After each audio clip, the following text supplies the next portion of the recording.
पुराणों में 4 युगों का वर्णन मिलता है: सतयुग, त्रेता युग, द्वापर युग और कलयुग। कलयुग को एक श्राप कहा जाता है। पर क्या आपको पता है कि पृथ्वी पर कलयुग कैसे आया? कैसे कलयुग की शुरुआत हुई? तो आखिर क्या रहस्य है कलयुग के धरती पर आगमन के पीछे? क्या आपने कभी इस बात की ओर ध्यान दिया है कि ऐसा क्या कारण रहा होगा जिसके चलते कलयुग को धरती पर आना पड़ा? वह ना सिर्फ यहाँ आया बल्कि यहाँ आकर यहीं का हो गया। आइए हम बताते हैं। महान गणितज्ञ आर्यभट्ट ने अपनी पुस्तक आर्यभट्टियम में इस बात का उल्लेख किया है कि जब वह 23 वर्ष के थे तब कलयुग का 36वां वर्ष चल रहा था। आंकड़ों के अनुसार आर्यभट्ट का जन्म 476 ईस्वी में हुआ था।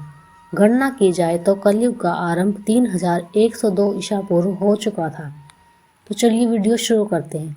जब धर्मराज युधिष्ठिर ने अपना पूरा राजपाट परीक्षित को सौंपकर अपने अन्य पांडवों और द्रौपदी सहित महाप्रयाण हेतु हिमालय की ओर निकल गए थे, उन दिनों स्वयं धर्म बैल का रूप लेकर गाय के रूप में बैठी पृथ्वी देवी से सरस्वती नदी के किनारे मिले।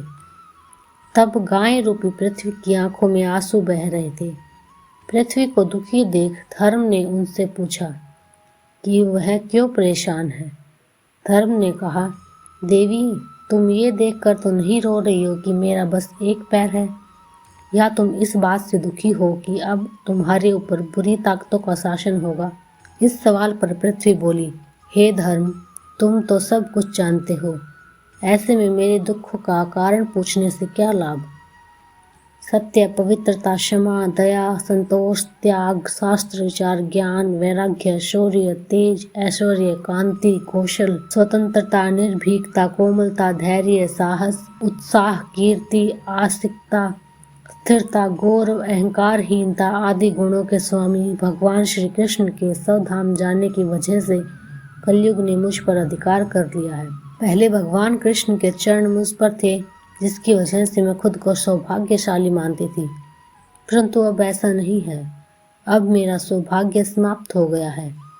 धर्म और पृथ्वी आपस में बात कर ही रहे थे कि इतने में असुर रूपी कलयुग वहां आ पहुंचा और बैल और गाय रूपी धर्म और पृथ्वी को मारने लगा। राजा परीक्षित वहां से गुजर रहे थे। जब उन्होंने यह दृश्य अपनी आंखों से देखा तो कलयुग पर बहुत क्रोधित हुए। अपने धनुष पर बाण रखते हुए राजा परीक्षित ने कलयुग से पूछा, दुष्ट पापी, तू कौन है? इस निरीह गाय तथा बैल को क्यों सता रहा है? तू अपराधी है, तेरा अपराध क्षमा योग्य नहीं है, तेरा वध निश्चित है। राजा परीक्षित ने बैल के स्वरूप में धर्म और गाय के स्वरूप में पृथ्वी को पहचान लिया था।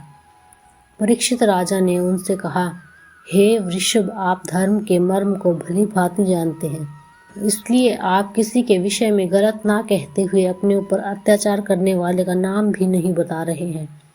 हे धर्म, सतयुग में आपके तप, पवित्रता, दया और सत्य 4 चरण थे। त्रेता में 3 चरण रह गए, द्वापर में 2 ही रह गए और अब इस दुष्ट कलयुग के कारण आपका एक ही चरण रह गया है। पृथ्वी देवी भी इस बात से दुखी है। इतना कहते ही राजा परीक्षित ने अपनी तलवार निकाली और कलयुग को मारने के लिए आगे बढ़े। राजा परीक्षित का क्रोध देखकर कलयुग कांपने लगा। कलयुग भयभीत होकर अपने राजसी वेश को उतार कर राजा परीक्षित के चरणों में गिर गया और क्षमा याचना करने लगा। राजा परीक्षित ने शरण में आए हुए कलयुग को मारना उचित नहीं समझा और उससे कहा कि तू मेरी शरण में आ गया है, इसलिए मैं तुझे जीवन दान दे रहा हूँ।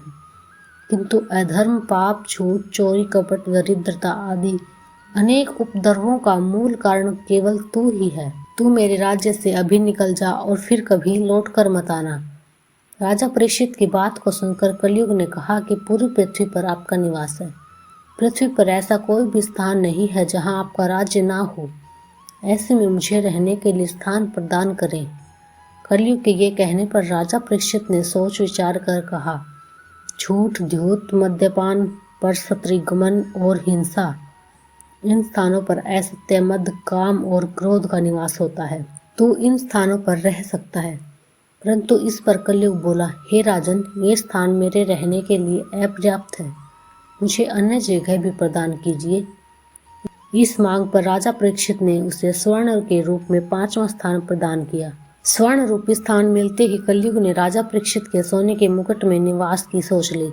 कलयुग इन स्थानों के मिल जाने की से प्रत्यक्षतः वहां से चला गया, किंतु कुछ दूर जाने के बाद अदृश्य रूप से वापस आकर राजा परीक्षित के स्वर्ण मुकुट में निवास करने लगा। मार्कंडेय पुराण में कलयुग के दौरान शासक जनता पर मनमाने ढंग से शासन करेंगे, मनचाहे ढंग से उन पर कर थोपेंगे। शासक अपने राज्य में अध्यात्म की जगह भय का प्रसार करेंगे। वह स्वयं एक बहुत बड़ा खतरा बन जाएंगे। बड़ी संख्या में पलायन शुरू हो जाएगा। लोग सस्ते खाद्य पदार्थ और सुविधाओं की तलाश में अपने घरों को छोड़कर जाने के लिए मजबूर होंगे। धर्म को नज़रअंदाज कर दिया जाएगा और लालच, सत्ता, पैसा सभी के मस्तिष्क में प्रबल रूप से विद्यमान रहेगा। लोग बिना किसी पश्चाताप के अपराधी बनकर लोगों की हत्या करेंगे। कलयुग सभी धर्मों का नाश कर देगा। संभोग जिंदगी की सबसे बड़ी ज़रूरत बन जाएगी। लोग बहुत आसानी से कसम खाएंगे और उसे तोड़ देंगे। वचनों का कोई अर्थ नहीं रह जाएगा। लोग मदिरा और अन्य नशीले पदार्थों की चपेट में आ जाएंगे। गुरुओं का सम्मान करने की परंपरा खत्म हो जाएगी। ब्राह्मण ज्ञानी नहीं रहेंगे। क्षत्रियों का साहस खो जाएगा और वैश्य अपने व्यवसाय में ईमानदार नहीं रह पाएंगे। पाप अपने चरम पर होगा। ऐसा कलयुग है। और अभी तो कलयुग का बचपन चल रहा है। कलयुग का जीवन चक्र बहुत बड़ा है। कलयुग के खत्म होने का कैसे पता चलेगा, आइए जानते हैं। मनुष्य का एक मास, पितरों का एक दिन रात, मनुष्य का एक वर्ष, देवता का एक दिन रात। मनुष्य के 30 वर्ष, देवता का एक मास। मनुष्य के 360 वर्ष, देवता का एक वर्ष यानी दिव्य वर्ष। मनुष्य के 4,32,000 वर्ष, देवताओं के 1200 दिव्य वर्ष अर्थात एक कलयुग। मनुष्य के 8,64,000 वर्ष, देवताओं के 2400 वर्ष अर्थात एक द्वापर युग। मनुष्य के 12,96,000 वर्ष, देवताओं के 3600 दिव्य वर्ष अर्थात एक त्रेता युग। मनुष्य के 17,28,000 वर्ष अर्थात देवताओं के 4800 दिव्य वर्ष अर्थात एक सतयुग। इस सब का कुल योग मानव के 43,20,000 वर्ष अर्थात 12,000 दिव्य वर्ष अर्थात एक महायुग या एक चतुर्युगी चक्र। सतयुग 4800 दिव्य वर्ष, 17,28,000 सौर वर्ष त्रेता। क्या इस कलयुग में ऐसी कोई जड़ी बूटी है जो इंसान को पुनः जिंदा कर दे? क्या जनाब, लोग इंसानियत को जिंदा नहीं कर पा रहे हैं और आप इंसान को जिंदा करने वाली बूटी ढूंढ रहे हैं। कलयुग में अच्छा क्या हो रहा है?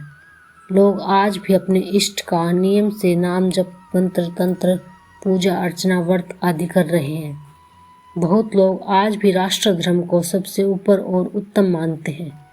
कुछ लोग आज भी किसी के साथ गलत हो रहा है तो उसके साथ खड़े हो जाते हैं और उस गलत व्यक्ति को रोकते हैं।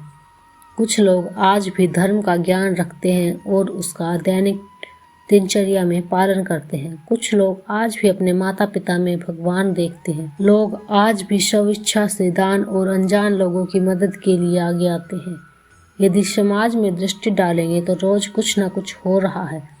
बस लोगों का देखने का और अनुभव करने का नजरिया होता है। जब सत्य गायब हो, जब सन्यासी बन जाना ही तपस्या हो, जब राजा रक्षक न होकर केवल टैक्स कलेक्शन में लगे रहे, पुत्र अपने पिता से द्वेष रखने लगे, जब पृथ्वी से अन्न कम उपजे, जब मनुष्य में कपट की भावना बढ़ जाए, अच्छे लोगों की बढ़ोतरी न हो और दुष्ट व्यक्ति खूब बढ़े, तो उस काल को कलयुग कहा जाता है। कलयुग में आपको कौन बचा सकता है? अपने खुद के द्वारा किए गए कर्म, सत्कर्म व सत्य रूपी धर्म कर्म का पालन करके ही मनुष्य कलयुग से बच सकता है। सत्य ही धर्म है और सत्य ही ब्रह्मा ईश्वर परमात्मा का स्वरूप है। कलयुग में ईमानदारी का कितना महत्व है। ईमानदारी आपकी कायरता ना हो। कलयुग में सबसे अच्छा कौन है? मानो तो वैसे सभी चीज अच्छी ही होती है और बुरी भी होती है, पर कलयुग की बात है तो कलयुग में सबसे अच्छा है तो कहाँ गया सच जो कि ईश्वर से पहले ही कलयुग के बारे में बता दिया था। कलयुग के शान नाम जाप से प्रभु को पाना है, जो पहले के युगों में तपस्या से संभव था। हमें पता है कि अगर हम बुरे कर्म करते हैं तो हमें उसका फल अवश्य ही एक न दिन भोगना पड़ता है। चाहे उन बुरे कर्मों का फल देर से ही क्यों न मिले, परंतु एक न एक दिन इंसान को उसकी अनुभूति अवश्य होती है। जो इंसान भला करता है, अच्छा सोचता है, अच्छे कर्म करता है, तो उसे उसकी अच्छाई का फल चाहे उसी समय ना मिले मगर मिलता अवश्य है।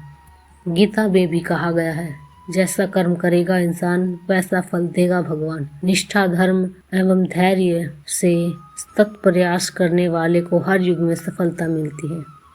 तो दोस्तों, आज की वीडियो में इतना ही। मिलते हैं अगली वीडियो में।